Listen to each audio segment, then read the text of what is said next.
Next we move to food web. Food web is a group of several interconnected food chains. In a food web, an organism gets food from more than one group of organisms. A food web is nothing but the connection between a lot of sequence of food chains.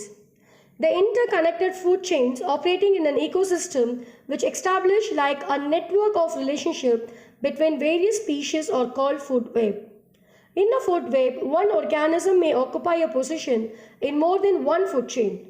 An organism can obtain its food from different sources and in turn may be eaten up by different types of organisms. So these, here you can see in this snap I just given you the food web. Okay, here you can see the network of relationship between the organisms. Here you can see the lot of food chains which were interconnected within organisms.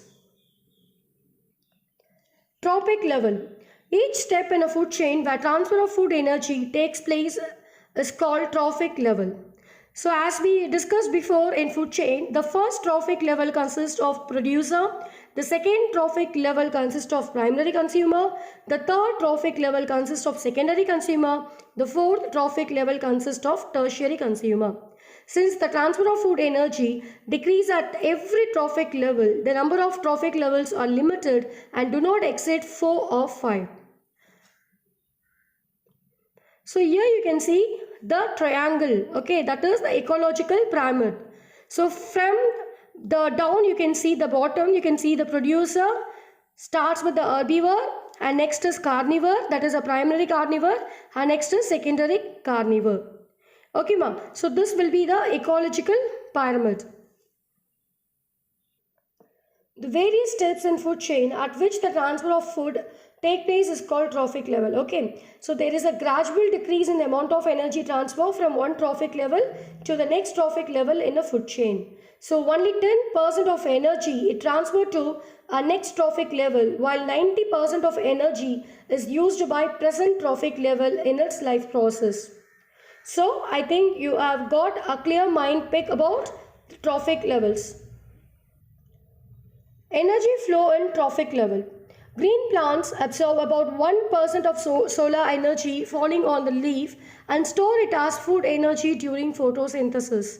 So during the transfer of food energy from one trophic level to the next, that is 90% of the energy is lost to the environment and only 10% is transferred to the next trophic level. So there is a decrease in the amount of food energy transferred at every trophic level by 10%. So this is known as 10% law. Energy is used and conveyed from one trophic level to another in a food chain. So this is called flow of energy. Green plants capture about 1% of the solar energy incident on the earth through the biochemical process of photosynthesis. As a part of this trapped energy is used by the plants in performing the metabolic activities, and some energy is released as heat into the atmosphere. So the remaining is chemical energy stored in the plant as carbohydrate. Okay, the storage product will be the carbohydrate. When these plants are eaten up by herbivore, the next level, the chemical energy stored in the plant is transferred to these animals. Okay, so these animals utilize some of this energy for metabolic activity and some energy is released as heat and remaining energy is stored. So the process of energy transfer is similarly repeated with the carnivores and so on. 10% law. So the 10% law states that only 10% of the energy entering a particular trophic level of organisms is available for transfer to the next higher trophic level. Okay, I just repeat this point. Please make note, students. 10% law is very important question. 10% law states that only 10% of the energy entering a particular trophic level of organism is used by other organism is available for the transfer to the next higher trophic level. Let us see some of the important and interesting facts about food chain and food web. So interesting food chain facts. Food chains are very important for the survival of most species. When only one element is removed from the food chain, it can result in extinction of a species in some cases. An example of a simple food chain would be a plant grows using the sun energy and nutrients from the soil.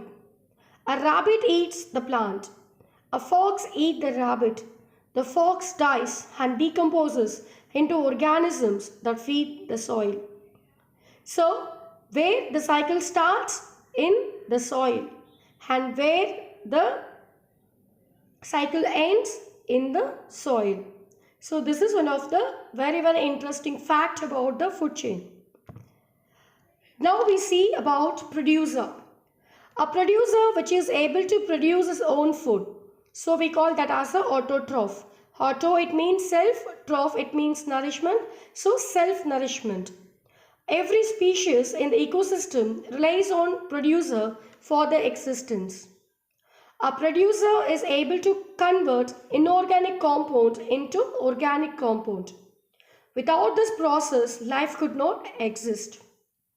A producer can use either solar energy or chemical energy to convert organisms into usable compound. Because the sun is necessary for photosynthesis, life could not exist if the sun disappeared. So the major source will be sun, and we will call that ultimate source of energy will be sun. Next we move on to consumers. Consumers can be carnivore. What is carnivore? It eats meats. Herbivore, it eats only plants. Omnivore, it eats both plants and animals. And the scavenger, it eats dead animals.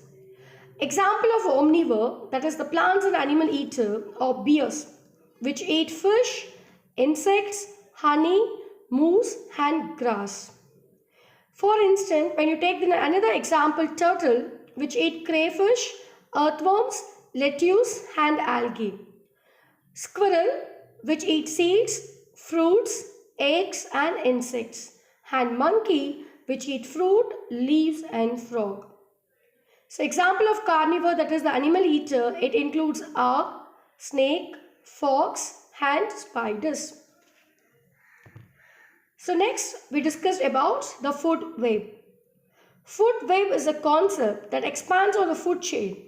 Was introduced in 1927 by Charles Elton.